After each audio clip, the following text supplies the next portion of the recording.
चलो मेरे प्यारे बच्चों, जय हिंद। और आज का लेक्चर आपके लिए लेके आया है मेरे प्यारे बच्चों, बिहार बोर्ड टॉपर की तैयारी चल रहा है। मेरे प्यारे बच्चों देख सकते हो, मैंने यहाँ पे लिखा बिहार बोर्ड टॉपर की तैयारी हो रही है 2026 एग्जाम के लिए। बिहार बोर्ड टॉपर बनना है तो ध्यान रखना है बस शिक्षा सेतु। क्या रखना है? शिक्षा सेतु, जो पूछे पूरे बारीकी के साथ पूरे बढ़िया से क्लासेस चल रही है। ये बिहार बोर्ड टॉपर का है मेरे प्यारे बच्चों, क्लासेस चल रहा है। आप भी फटाक से ज्वाइन हो सकते हैं।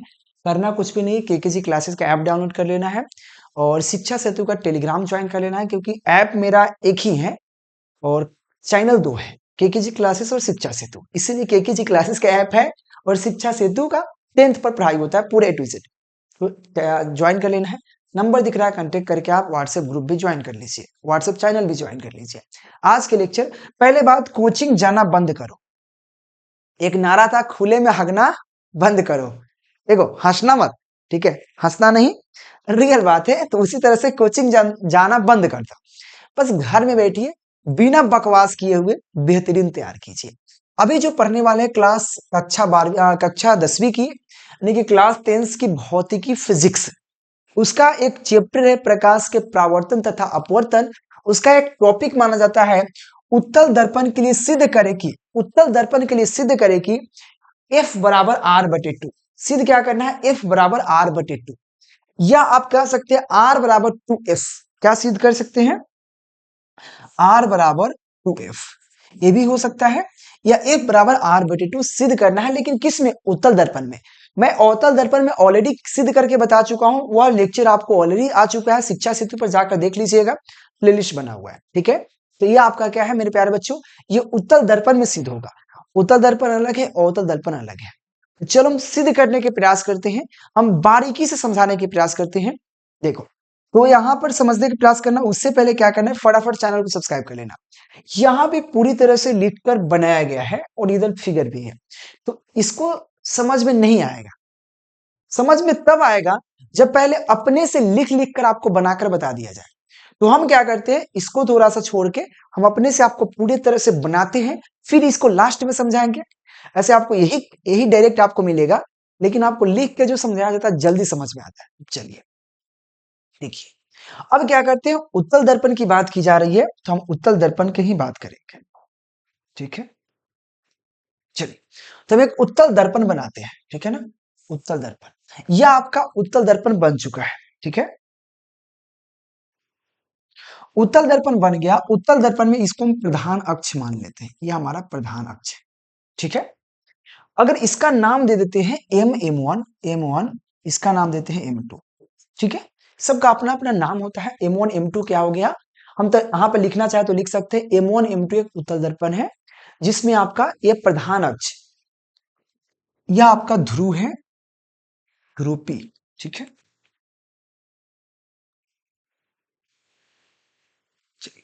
ध्रुव P है, ठीक है? और देखो, उत्तल दर्पण की तरफ इस यह एरिया होता है, ये मतलब बाहर की ओर, मतलब अंदर की ओर रज्जित होता है, इस तरह से उत्तल दर्पण, ठीक है? और उत्तल दर्पण की वक्रता, त्रिज्या और वक्रता केंद्र जो होता है, यह दाहिने तरफ होता है। तो मान लेते हैं आपका, यह आपका फोकस है, फोकस है, और यह वक्रता केंद्र है, वक्रता केंद्र है। और इस लाइन को हम प्रधान अक्ष कहते हैं, प्रधान अक्ष कहते हैं, प्रधान अक्ष कहते हैं।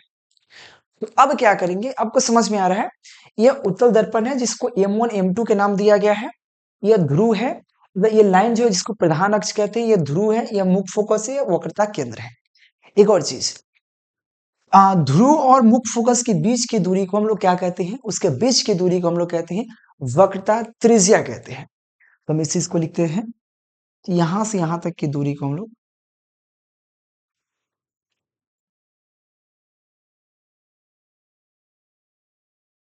प्रधान अक्ष फोकस की दूरी, फोकस के बीच की दूरी को हम लोग क्या कहते हैं, फोकस दूरी कहते हैं। क्या कहते हैं इसे हम लोग? फोकस दूरी कहते हैं,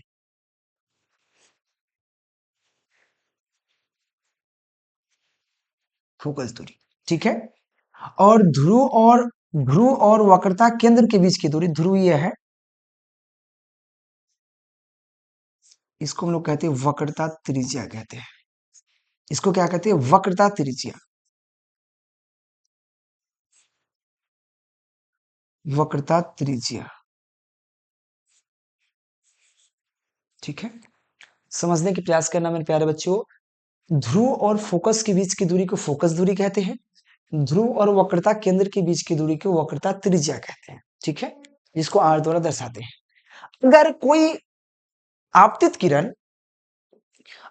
किरण प्रधान अक्ष के समांतर आ रही है, ठीक है, ये प्रधान अक्ष के समांतर कोई आपतित किरण आ रही है जिसका नाम हम ए बी दे देते हैं, इसका नाम ए है, इसका नाम हम बी दे देते हैं, ठीक है। ए बी क्या है? ये आपतित किरण है जो प्रधान अक्ष के समांतर आ रही है, प्रधान अक्ष के समांतर आ रही है।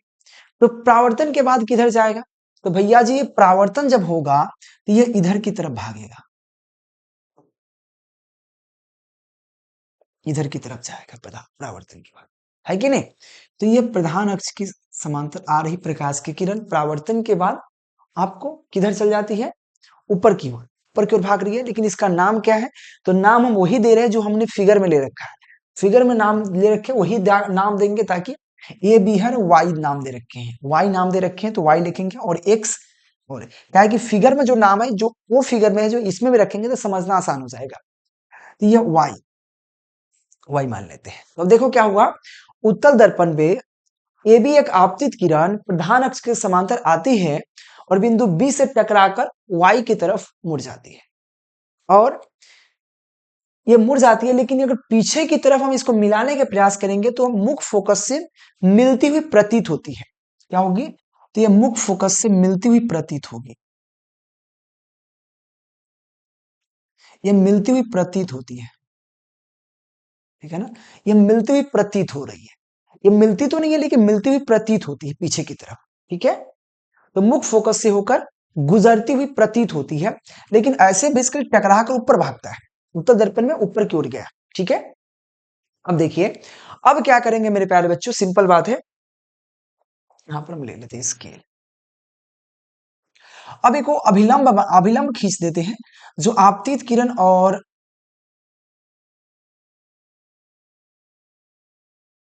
देखिए आपने एक चीज अभिलंब खींच रहे हैं हम यहाँ पे, अभिलंब, और यह हमारा अभिलंब हो जाएगा,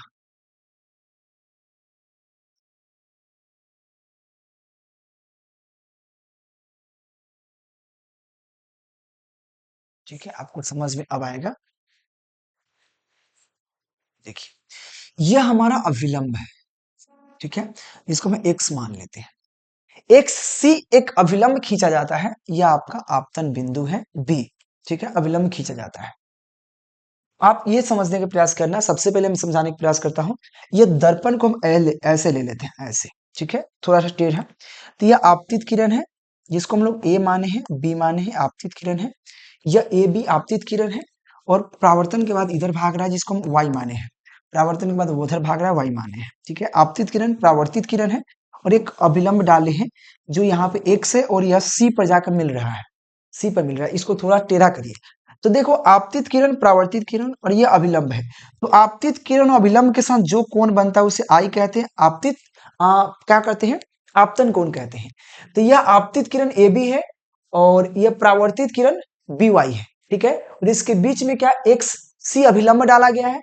आपतित किरण और अभिलंब के साथ जो कोण बनेगा, यहाँ पे एक कोण बन रहा है, तो इसको कहेंगे आपतन कोण आई कहेंगे, कहेंगे कि नहीं? बिल्कुल कहेंगे, यानी कि आपतन कोण आई। और इसके साथ परावर्तित किरण अभिलंब के साथ जो कोण बनता है उसे हम लोग क्या कहते हैं? परावर्तित किरण आर कहते हैं, आर कहते हैं। और आपको एक चीज पता है कि आपतन कोण परावर्तन कोण के बराबर है, या आपतन कोण परावर्तन कोण के बराबर होता है, आपने पढ़ा है?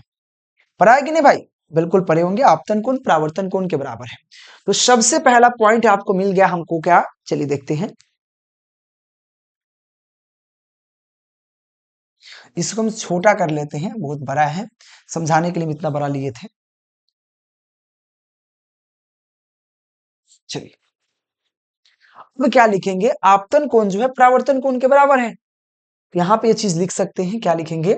पहला पॉइंट में लिखेंगे यहाँ पे कोण, कोण आई बराबर कोण आर, कोण आई बराबर कोण आर, कौन से नियम से? परावर्तन, परावर्तन, परावर्तन के नियम से।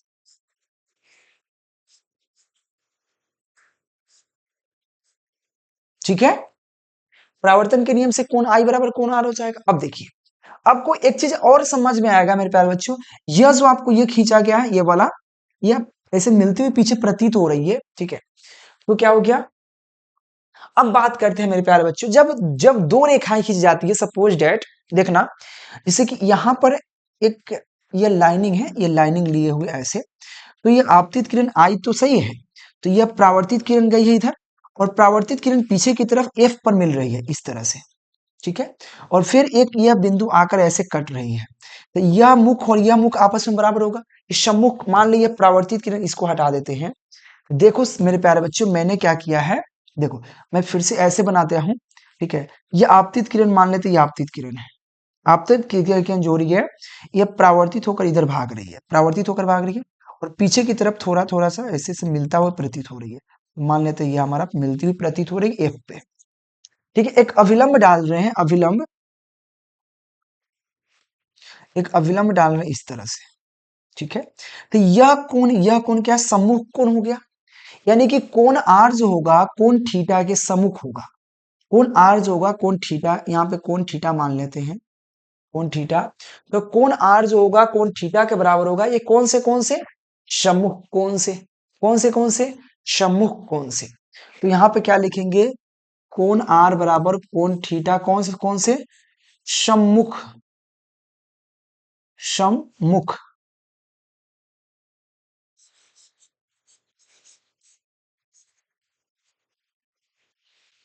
कोण से, कौन से सम्मुख कोण से, ठीक है, सम्मुख कोण से बराबर होंगे।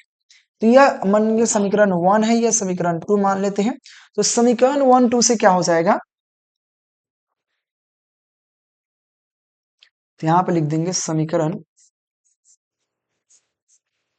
1 तथा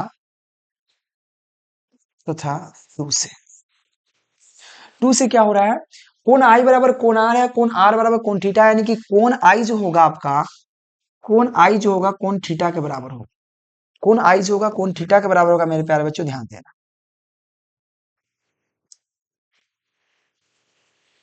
कोण आई कोण थीटा के बराबर, क्योंकि आपसे ये क्लियर है कि कोण आई कोण आर के बराबर है, और कोण आर कोण थीटा के बराबर है, यानी कि समीकरण 1 2 क्या कर रहा है, आर बराबर आई हो, आर बराबर थीटा है, यानी कि कोण आई बराबर कोण आर है, सॉरी कोण आई बराबर कोण थीटा होगा, तो समीकरण 1 2 से क्या होगा, कोण आई बराबर कोण थीटा हो जाएगा, ठीक है, ये हो गया।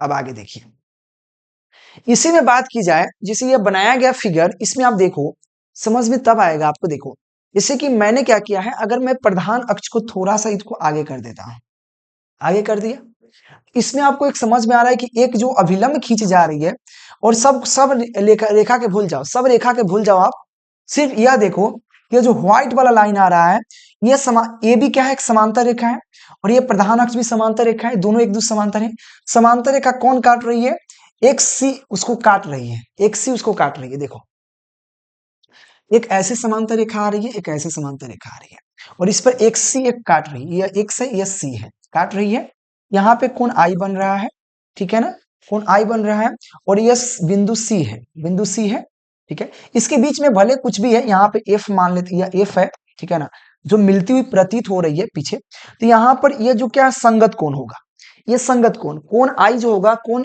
यहाँ पे जो अगर कोण हम यहाँ पे मान ले टी हमारा कोण है, टी कोण है, तो कोण आई कोण टी के बराबर होगा, किस एंगल से, संगत कोण से, क्योंकि यह क्या होगा, जब दो समांतर रेखा को कोई प्रतिच्छेदी रेखा काटता है, तो संगत कोण बराबर होता है सम्मुख कोण भी, और सम्मुख कोण यह आपस में बराबर था, यहां पर एक आ रही थी बिंदु इस तरह से, यह कोण इसके कोण के बराबर था, ठीक है, तो ये सम्मुख कोण था, और यहाँ पे एक प्रतिच्छेदी रेखा काट रही है व्हाइट वाला, तो कोण आई जो होगा कोण थीटा के बराबर, कोण आई जो होगा कोण टी के बराबर होगा, किस कोण से, संगत कोण से। अगर हम इसको आगे लेके जाए, तो देखो सब रेखा के भूल जाओ, सिर्फ यह रखो, यह वाला लाइन रखो, और यह याद रखो, और इसमें व्हाइट वाला काट रहा है, तो कोण आई कोण टी के बराबर होगा, कौन से एंगल से, यहाँ पे याद रखना, यहाँ पे संगत कोण से, कौन से संगत कोण से, तो हम यहाँ पे क्या लिख सकते हैं, अब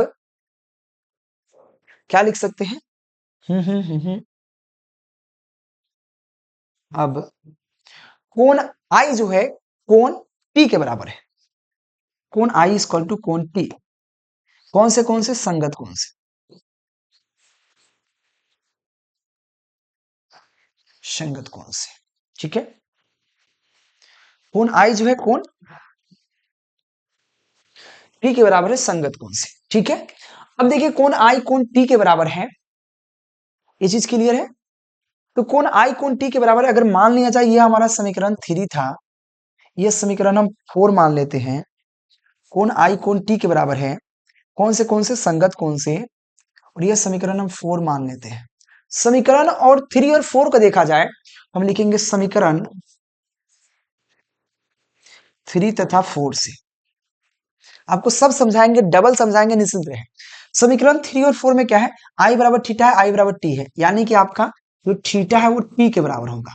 कौन थीटा कौन टी के बराबर होगा, है कि नहीं। जब कौन आई बराबर कौन थीटा है, कौन आई बराबर कौन टी है, तो टी और थीटा आपस में बराबर होगा, क्योंकि आई बराबर ही थीटा है, आई बराबर टी है, यानी कि थीटा और आई, थीटा और टी आपस में बराबर होगा, थीटा टी आपस में बराबर हो गया।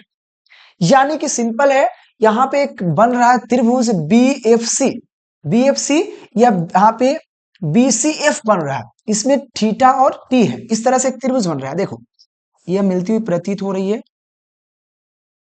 ठीक है। तो ये आपका कोण बी है, ये बी है, जो आपका थीटा से एंगल से है, ये आपका टी है, टी है। तो बी आपको इसमें क्या क्लियर हो गया, थीटा और टी बराबर है, इसमें क्लियर है कि थीटा और टी बराबर है। और यह आपका सी है, यह आपका पी है, पी है ना, सॉरी एफ है, पी तो यहाँ पे है ना, यहाँ पे पी है, एफ है। तो एक त्रिभुज क्रिएट हो रहा है, तो अब त्रिभुज यहाँ पे ले लेंगे, त्रिभुज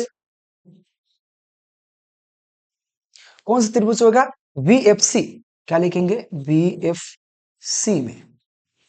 वीएफसी में क्या है, आपको ऑलरेडी पता है, वीएफसी में थीटा टी के बराबर है, और किसी भी त्रिभुज के अगर दो कोण बराबर है तो उसके सामने वाला भुजा भी बराबर होता है। ये चीज आपको बता दें, तो टी के सामने वाला भुजा यह है बीएफ, और थीटा के सामने वाला है क्या, सीएफ।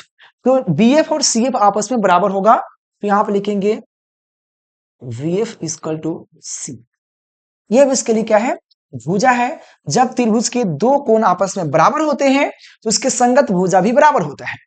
तो दो कोण थीटा बराबर टी है, ऑलरेडी यहाँ पे थीटा बराबर टी ऑलरेडी समझ में आ गया होगा। तो जब कोण आपस में बराबर है तो उसके संगत भुजा भी बराबर होता है। तो टी के सामने का बी एफ है और थीटा के सामने का सी एफ है, तो बी एफ और सी एफ आपस में बराबर होंगे भुजा, ठीक है। ये भुजा बराबर है, ये ऑलरेडी क्लियर है मेरे प्यारे बच्चों। तो यही में इस चीज देखो, यह आपको मैंने डॉट डॉट से दर्शाया, इस चीज को ये डॉट डॉट से दर्शाया गया है। वीएफ और सीएफ, थीटा के सामने वीएफ है और टी के सामने बीएफ है, और थीटा के सामने यहाँ पे सीएफ है, तो यह होगा आपस में बराबर होगा, ठीक है। समझ में आ गया। अब देखिए, अब देखो अब मेरे प्यारे बच्चों, अगर मान लिया जाए, चलिए इसको हटाते हैं। अगर मान लीजिए दर्पण की द्वारक छोटा हो, यहां पर चीज लिखते हैं, चूंकि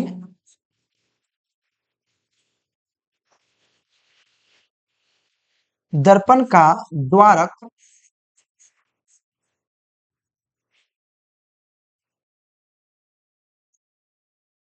द्वारक छोटा है,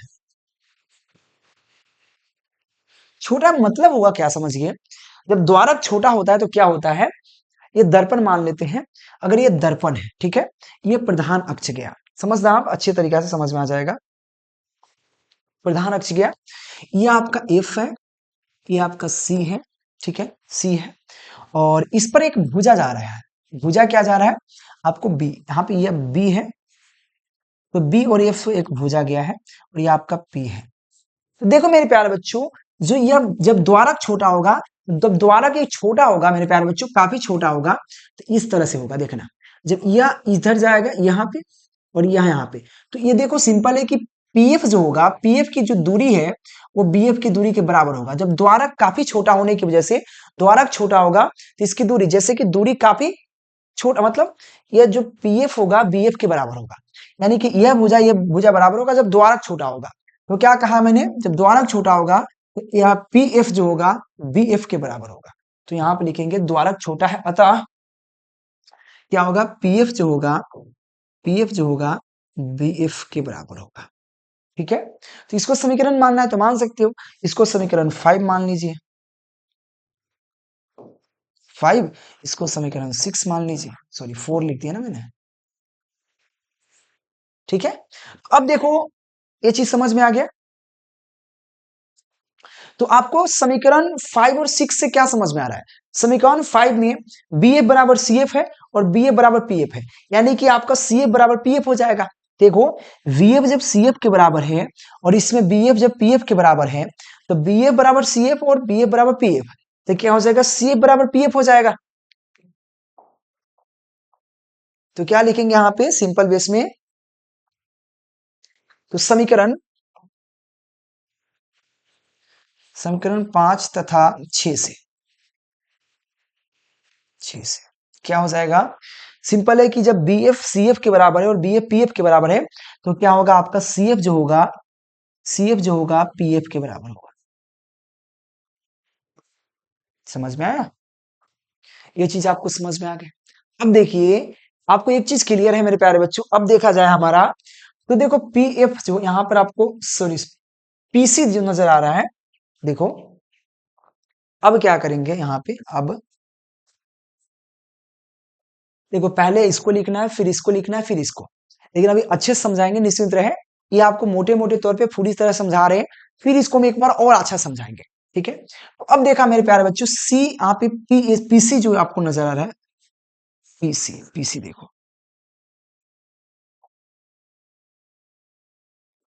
जो पीसी नजर आ रहा है, पी और सी, तो पीसी की दूरी आर है, पी और सी की दूरी आर है, तो पीसी बराबर आप क्या लिख सकते हैं, पीएफ लिख सकते हैं, पीएफ प्लस सी एफ, ये नहीं, तो क्या लिख सकते हैं, P F plus C F लिख सकते हैं। देखो मेरे प्यारे बच्चों, सिंपल यहां पर समझ में आ रहा होगा आपको, जो यहाँ पे पीसी की दूरी जो है, इसको दो कैटेगरी में बांटा गया, पीसी को हम क्या लिख सकते हैं, P F plus C F, कर सकते हैं कि नहीं, यानी कि जो पीसी की दूरी है, पीसी की दूरी जो यहां से यहां तक की है, यहां से यहां तक की, उसको हम आधा आधा करके जोड़ सकते हैं, पी यहाँ पे क्या लिख सकते हैं, P F plus C F, तो P F plus C F कर दिए। तो ऑलरेडी पता है एक चीज है कि पी एफ बराबर जो है, पी एफ बराबर सी एफ बराबर क्या पी एफ है, तो सी एफ की जगह यहाँ पे पीसी तो रहे करेगा, इसकल टू या पी एफ रहेगा प्लस सी एफ की जगह क्या है, पी एफ है, तो यहाँ पे सी एफ की जगह हम पी एफ कर सकते हैं। तो हमको क्या प्राप्त हुआ, सी एफ बराबर हमको P F plus P F क्या हो गया, 2 पी एफ प्राप्त हो गया। और ये देखो यहाँ पे पी सी के बीच की दूरी क्या है, आर है, और पी एफ के बीच की दूरी एफ है, तो क्या लिखेंगे, इसका वैल्यू आर हो जाएगा, इसकल टू क्या हो जाएगा, 2 हो जाएगा और एफ हो जाएगा। यही आपको प्रूफ करना था, आर बराबर 2 एफ, आर बराबर 2 एफ, या इस चीज को कह सकते हैं एफ बराबर आर बटे 2, तो इसको हम क्या कर सकते हैं, क्रॉस मल्टीप्लाई कर सकते हैं मेरे प्यारे बच्चों, सिंपल बेस में। देखो यहाँ पे एफ उधर रह जाएगा, तो क्या हो जाएगा, आर इधर है, तो बटा 2 आ जाएगा, इसकल टू एफ। एफ बराबर क्या होगा मेरे प्यारे बच्चों, एफ बराबर आर बटे 2 हो गया, या आर बराबर 2 एफ हो गया, यही आपको प्रूफ करना था, और आराम से ये समझ में आ गया। अब थोड़ा सा इसमें ताम झाम करके जो एग्जाम में लिखना है, इतना लिखोगे 5 मार्क्स मिलेंगे पूरे, गारंटीड, और आपको समझ में आ गया होगा। नहीं समझ में आया तो क्या करना है मेरे प्यारे बच्चों, मैं फिर से समझा देता हूं। अब देखिए ये समझ में आ गया, अब चलते हैं जो हम बना रखे हैं ऑलरेडी वही चीज को। तो मैंने ऑलरेडी कहा कि मान ले एक दर्पण है, आपको दर्पण है ये मान लिया गया है,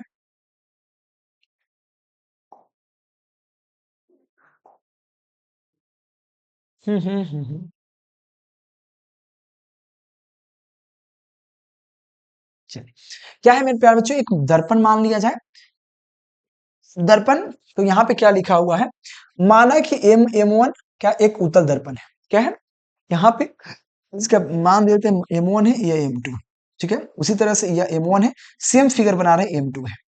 एम वन एम टू क्या है, एक उत्तल दर्पण है जिसका ध्रुव पी है, जिसका यहाँ पे ध्रुव आपका पी नजर आ रहा है, उस तरह से इसका ध्रुव पी है,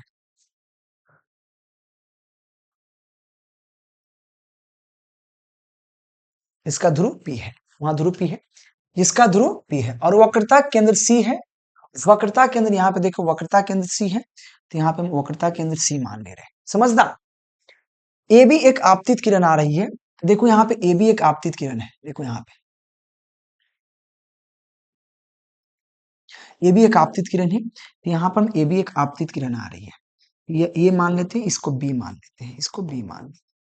ये भी एक आपतित किरण है, आपतित किरण है, ठीक है ना, आपतित किरण है जो प्रधान अक्ष के समांतर आ रही है। जो ये प्रधान अक्ष है, ये जो प्रधान अक्ष होता है, जो आपको ये नजर आ रहा है, ये प्रधान अक्ष है, ये प्रधान अक्ष होते हैं, ठीक है ना, प्रधान अक्ष है।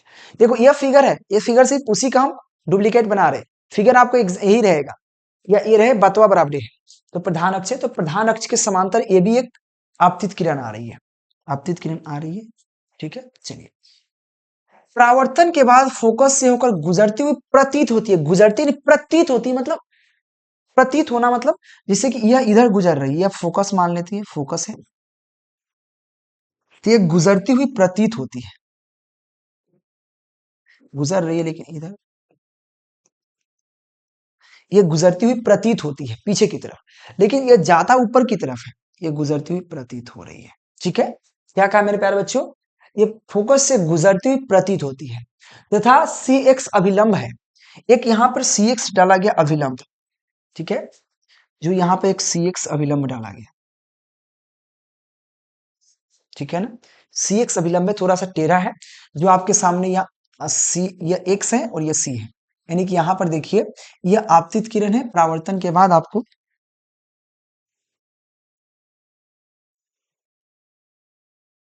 यह आपतित किरण है, मेरे भाई, आपतित किरण है, परावर्तन के बाद एक्स वाई की तरफ मुड़ रहा है, और इसको मिलाने पर पीछे एक्स एफ से मिल रहा है, किससे मिल रहा है, एफ से मिल रहा है, एफ से मिल रहा है, ठीक है, एफ से मिल रहा है, मिल गया, तो मिलाने की तरफ एफ से मिल रहा है। उसके बाद एक एक्स, या एक्स और वाई एक अभिलंब डाला गया है, तो एक्स और सॉरी एक्स वाई एक्स सी अभिलंब डाला गया। तो आपको एक चीज पता है, ये आपतित किरण और परावर्तन के साथ आई कोण बनता है, और आपतित किरण अभिलंब के साथ आर बनता है। उसी तरह से यहाँ पर देखिए, यह आपतित किरण है, यह आपतित किरण है, यह परावर्तित किरण है, और यह अभिलंब है। तो आपतित किरण परावर्तन के साथ आई बना है, और परावर्तित किरण और अभिलंब के साथ कोण आर बना है, ठीक है। भाई भी व्हाइट हो जा का है ना, ठीक है, कोण आर बना है, जो यहाँ पे कोण आई, तो यहाँ पे क्या लिखा हुआ है, सी एक्स अभिलंब है, जैसे कि नीचे चित्र में दिखाया गया है, तो चित्र में बगल में दिखा दिया गया है। यहाँ पे लिखा है कोण आई बराबर कोण क्या है, कोण आर, परावर्तन के नियम से, तो मैंने वही कहा कोण आई कोण आर के बराबर, यानी कि कोण आई कोण आर के बराबर होगा, क्या होगा, यह जो कोण होगा, यह कोण होगा आई, ये कोण आपस में बराबर होगा, ठीक है। तो कोण आई कोण आर के बराबर है। चलिए ठीक है, ऐसे आपको समझ में ऑलरेडी आ गया होगा।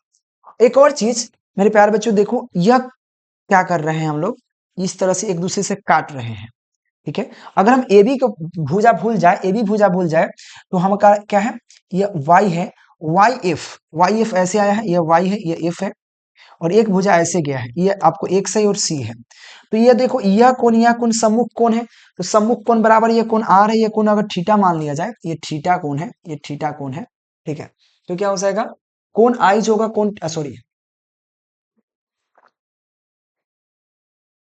कोण आई कोण थीटा के बराबर होगा, कोण आई जो होगा कोण थीटा के, एक मिनट मेरे प्यारे बच्चों, उसको अभी थोड़ा सा रुक जाइए,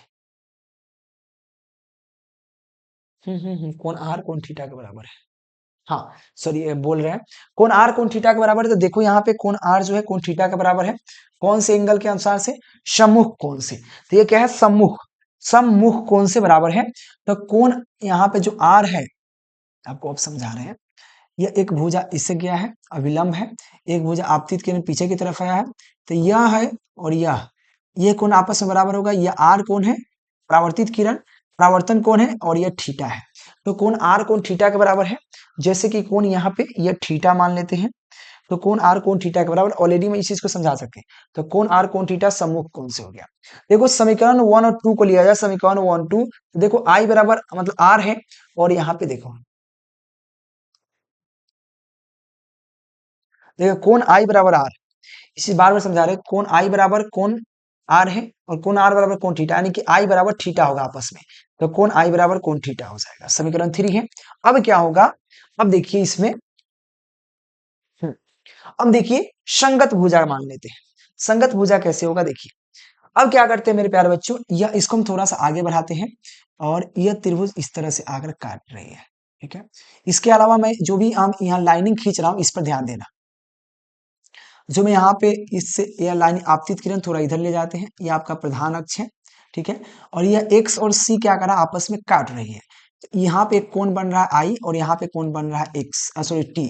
तो आई टी क्या हो जाएगा, यह होगा संगत कोण से बराबर होगा। क्या हो जाएगा, कोण आई बराबर कोण टी संगत कोण से बराबर होगा, ठीक है। कि जब दो समांतर रेखा के कोई प्रतिच्छेदी रेखा काटती है तो संगत कोण बराबर होता है। तो देखो यहाँ पे ए और यह इस तरह से एक रेखा गया है, ये इस तरह के एक रेखा गया है, इस तरह के एक आ है, दोनों एक दूसरे समांतर है, एक रेखा काट रही है। तो कोण यहाँ पर ये कोण बराबर होगा संगत कोण से, तो कोण आई कोण टी के बराबर होगा। समीकरण 4 है। तो समीकरण 3 और 4 से यहाँ पे समीकरण 3 लिखना चाहिए और ये समीकरण 4 लिखना चाहिए, ठीक है। तो समीकरण 3 4 से ऑलरेडी क्लियर है, कोण आई बराबर कोण थीटा और कोण आई बराबर टी। तो थीटा आई बराबर होगा, तो सॉरी थीटा और टी बराबर होगा, तो यहाँ पे क्या होगा, कोण थीटा बराबर कोण टी हो जाएगा, ठीक है। अब देखिए इसमें एक त्रिभुज क्रिएट हो रहा है मेरे प्यारे बच्चों, एक त्रिभुज है, ये त्रिभुज बन रहा है और ऑलरेडी क्या है, ये बी भुजा है, ये एफ भुजा है, ये सी भुजा है। तो त्रिभुज क्या लेंगे, तो त्रिभुज बी एफ सी में, त्रिभुज क्या लिए हम, बी एफ सी की बात कर रहे हैं। त्रिभुज बी एफ सी में सी एफ बी एफ के बराबर है, क्यों है बताते हैं। क्योंकि ऑलरेडी पता चल चुका है इस त्रिभुज में थीटा जो है टी के बराबर, यानी कि यह कोण जो है इस कोण के एंगल के बराबर है। और जब किसी भी त्रिभुज का दो कोण आपस में बराबर होता है तो उसके संगत भुजा भी बराबर होता है। तो कोण थीटा बराबर कोण आई है, तो यहाँ पे टी के देखो, यह जो आपका है ये टी है, यह थीटा और टी बराबर है, तो टी के सामने वाला यह भुजा और थीटा के सामने वाला यह भुजा आपस में बराबर होगा। थीटा के सामने वाला यह भुजा, टी के सामने वाला यह भुजा, तो क्या होगा, बी एफ सी एफ के बराबर है। तो मैंने क्या लिखा, सी एफ बी एफ या बी एफ के सी एफ, बात वही है, सी एफ बी एफ के बराबर है, समीकरण 5 मान लिए।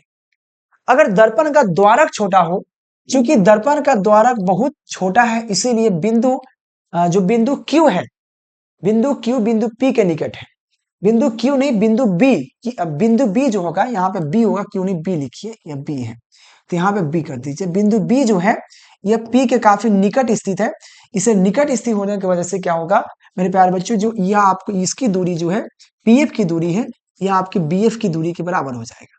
तो क्या होगा, BF जो है PF के बराबर है। समीकरण 6, समीकरण 5 और 6 से देखा जाए, समीकरण 5 और 6 से देखो ये BF जो है CF के बराबर है और BF PF के बराबर है, यानी कि आपको CF PF के बराबर हो जाएगा, है कि नहीं। जब BF बराबर CF है और BF बराबर PF है तो PF CF के बराबर है, तो PF CF के बराबर हो जाएगा, ठीक है।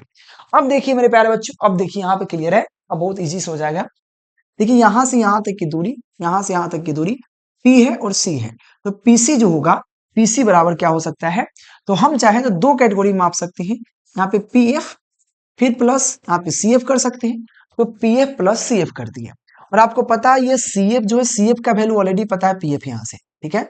तो क्या किया, यह जो CF है CF का वैल्यू ऑलरेडी R हमको पता है, जो यहाँ से देखिए P यहाँ पे क्या है, अरे भाई P और C के बीच की दूरी R है, तो PC के बीच PC की जगह R डाल सकते हैं और CF की जगह हम क्या डाल सकते हैं, या PF, तो यह PF हो जाएगा, ये PF क्या हो जाएगा, PF का वैल्यू पता है, देखो PF, यह PF है और PF की दूरी F है, तो क्या डालेंगे, इसके बीच की दूरी F होता है, इसके बीच की दूरी R होता है, ठीक है। तो क्या हो गया, F हो गया R बराबर 2F, ये इसके लिए आपको सिद्ध करना होता है, या F बराबर R/2 भी लिख सकते हैं। इसी चीज को हम बार बार बता रहे थे मेरे प्यारे बच्चों, यह आपको उत्तल दर्पण में सिद्ध हो गया, ठीक है। तो आपको समझ में आया नहीं आया, तो इस वाले को देखिए, हम अच्छे तरीके से समझाए हैं। हाँ, इसमें एक फायदा यही है कि ये थ्योरी थोड़ा सा लिखा गया है, इसमें एक्स्ट्रा है, बस यही। दूसरा क्वेश्चन हम दो बार इसी चीज को समझा दिए, फिर भी नहीं समझ में आया, कमेंट बॉक्स खाली है, कमेंट कर दीजिए, क्या दिक्कत है, फिर से समझा दूंगा, ठीक है। अब अगला टॉपिक हमको पढ़ना है दर्पण सूत्र। क्या पढ़ना है, दर्पण सूत्र। तो आप लोग डेली शाम को 4 बजे, रात में 8 बजे क्लासेस को मिस मत कीजिए। कितने, शाम को 4 बजे, रात में 8 बजे क्लास 10th का क्लास चल रहा है शिक्षा सेतु यूट्यूब चैनल पर। किस पे, शिक्षा सेतु यूट्यूब चैनल पे मेरे प्यारे बच्चों, और केकेजी क्लासेस के ऐप पे। इसका टेलीग्राम है, व्हाट्सएप है, ज्वाइन कर लीजिए मेरे प्यारे बच्चों, लिंक डिस्क्रिप्शन में है, फटाक से। और नीचे नंबर दिख रहा है, कांटेक्ट कर लीजिए पीडीएफ नोट्स के लिए, क्लासेस के लिए, A to Z आप कांटेक्ट कर सकते हैं। साथ में ऐप डाउनलोड कर सकते हैं केकेजी क्लासेस का प्ले स्टोर से। अगर मुझे पढ़ाने वक्त किसी प्रकार की त्रुटि या किसी प्रकार की दिक्कत हुई हो तो माफ करना मेरे प्यारे बच्चों, हम प्रयास करेंगे सुधारने का। ऐसे मुझे नहीं लगता कि जहां गलती हुई है, लेकिन फिर भी हम भी इंसान हैं, इंसान ही गलती करता है। और अगर जो गलती नहीं करता वो भगवान बन जाता है। और हम गलती करते हैं, इंसान गलती करता है। हमसे भी कोई गलती हुई हो तो माफ करने का प्रयास करना। ये सब पीडीएफ आप प्राप्त कर सकते हो, नीचे नंबर दिख रहा है, कांटेक्ट कर लेना। तब तक के लिए जय हिंद मेरे प्यारे बच्चों, बाय बाय, टेक केयर। मैं फिर से मिलता हूँ आपको कल। तब तक के लिए बाय बाय, थैंक यू।